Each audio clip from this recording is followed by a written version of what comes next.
yametugharimu kwa kuweza kupoteza mchezo wa leo. Timu ya voliboli ya Senegal wanapania kufanya vyema kwenye mashindano ya voliboli ya wanawake Afrika yatakayoandaliwa nchini katika ukumbi wa Kasarani. Timu hiyo inajitoa kijasho katika ukumbi wa Kasarani kabla ya mashindano hayo ambayo yatakayoandalia kuanzia kesho.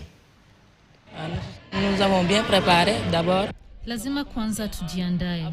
Tutaanza siku ya Jumanne, kisha tuendelee na maandalizi yetu. Tunataka kufanya kazi kwa bidii sana ili kujiandaa vyema kwa mashindano.